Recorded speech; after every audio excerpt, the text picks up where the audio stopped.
welcome back to the History of Video Games, Part 8.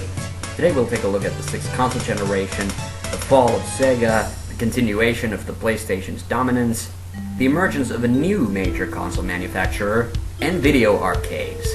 Once again, this generation starts with Sega, and it doesn't start in a very pretty way.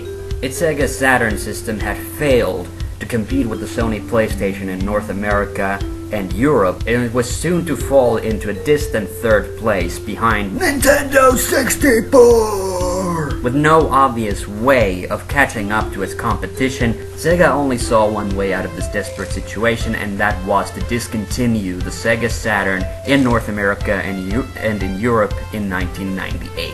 Yes, after only 3 years on the market, the Saturn was out the window, and Sega then started focusing on their next generation console, while still publishing games for the Saturn in Japan, where it had been very successful and continued to be very successful. And once again, Sega thought that they could get a head start to the next generation, when in 1999 they came out with the Sega Dreamcast. And the Sega Dreamcast got off once again to a really good start, not just in Japan this time, but in other territories as well. I mean, seriously, you are gonna blow some minds when you bring the first 128-bit system onto the market. And the Dreamcast seemed to have everything going for it. It was technologically far more impressive than anything else on the market.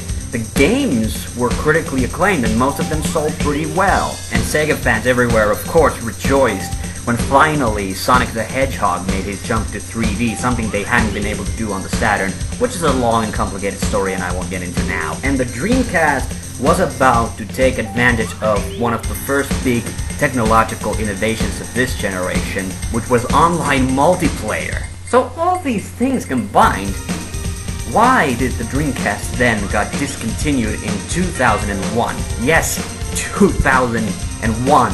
After only 2 years on the market. Unfortunately, this was all because in 2000 a far more successful console hit the market, the Sony PlayStation 2. Yes, the Sony PlayStation 2 was so anticipated, and that anticipation alone was enough to kill off the Dreamcast. Well, that's sort of what happened. The PlayStation 2 went to immediate sales success, which was sort of expected considering how well the first PlayStation had done and was still doing.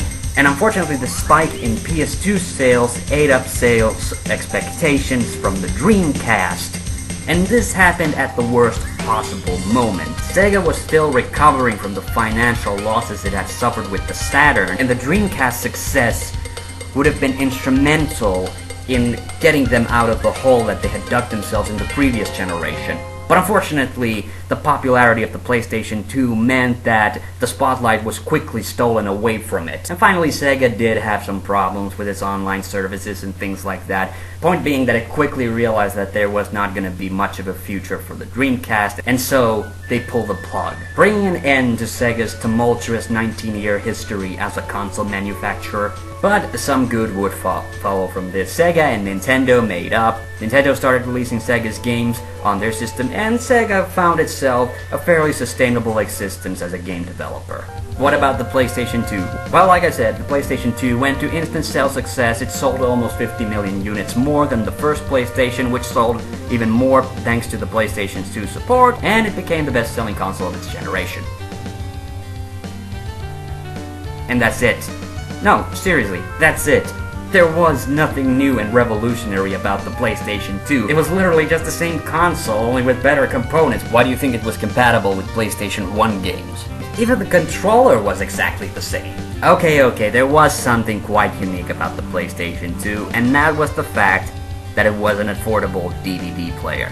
And this was actually sort of important because that meant that the potential audience for video games got expanded tremendously. Let's say a young couple wanted to snuggle together with their DVD copy of Titanic, but they didn't have a DVD player.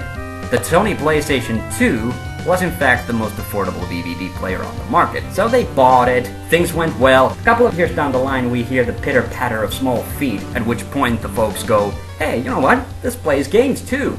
I do have genuine admiration for the first PlayStation, which became successful against some pretty crushing odds. And okay, yes, there were some critically acclaimed games for the PlayStation 2, but the PlayStation 2's success was not related to games in any way. It was based on the medium on which these games were released. And Sony would pull a very similar move in the next generation. Now, far more interesting, Nintendo of course lost its dominance of the PlayStation in the last generation, and Nintendo decided that it had to do a little better in the next one. Now, while the Nintendo 64 wasn't an unsuccessful console by any measure, Nintendo of course had to react to the fact that it had been the dominating force in the industry for a decade and now lost it to this newcomer. So when they released the Nintendo Gamecube, not only did they bring over the initial trump card of the Nintendo 64, which was instant 4-player multiplayer, which definitely catered itself to games like Super Smash Bros. They also switched their game medium to a more universally accepted one. And with Sega effectively out of the picture, Nintendo thought that the only people they would have to worry about were Sony. You would think that, but Nintendo did not suspect that there was another company coming in to challenge it. Just a year before the GameCube hit, Microsoft released its first video game console, the Xbox. Now, I'm not gonna lie, I was with the people who thought that the Xbox was going to fail massively. Now, Microsoft did have a bit more of an experience as a game publisher than Sony did, but the early signs on the Xbox weren't that promising. The fact that it was kind of prone to crashing, yeah, you know, Microsoft. The fact that it had some shitty games, and also gamers did resent the fact that the controller was so big and bulky. However, Microsoft did something that a lot of console manufacturers never did.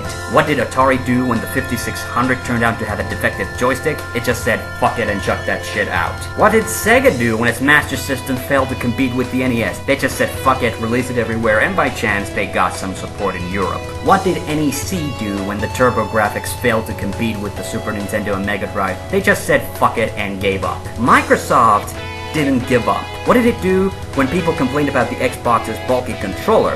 Well, they were already releasing a smaller controller for the Japanese market, they just made it the standard controller. Here I have to confess that I severely misjudged Microsoft back in the day. In fact, a lot of us did. By generally improving upon the faults that the Xbox had, Microsoft proved that it was serious about competing in the console industry.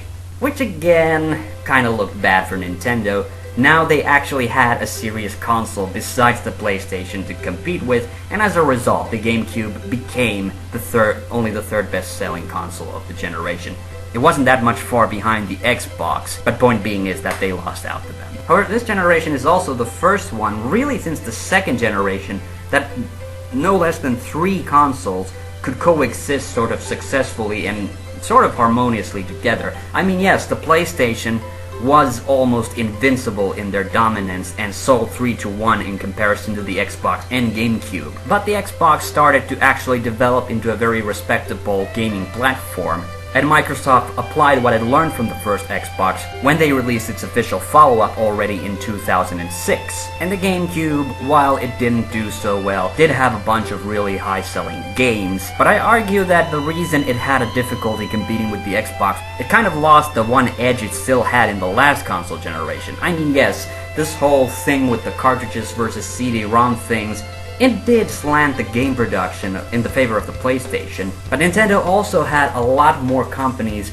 making games exclusively for its system. And unfortunately, in the early 2000s, Nintendo and Rareware had a severe breakup. Rareware was acquired by Microsoft, and afterwards the only unique releases on the GameCube were ones that Nintendo made themselves. Sure, multi-platformism came full swing, and I'm not saying it's a bad thing that game developers are allowed to release their products for multiple systems at the same time. That's all great, but this also meant that Nintendo was getting sandwiched between the PlayStation 2 and the Xbox. And yes, the GameCube was never very big on the online playability front. But one thing we can say for Nintendo is that they always learn from their mistakes, as we will see in the next generation. And though the Xbox did kinda stick it to the GameCube, I still have to give Microsoft massive credit for their tenacity, not only considering all the skepticism directed towards the Xbox, but also because the Xbox presented, for my money, the best innovation in this generation. An internal hard drive.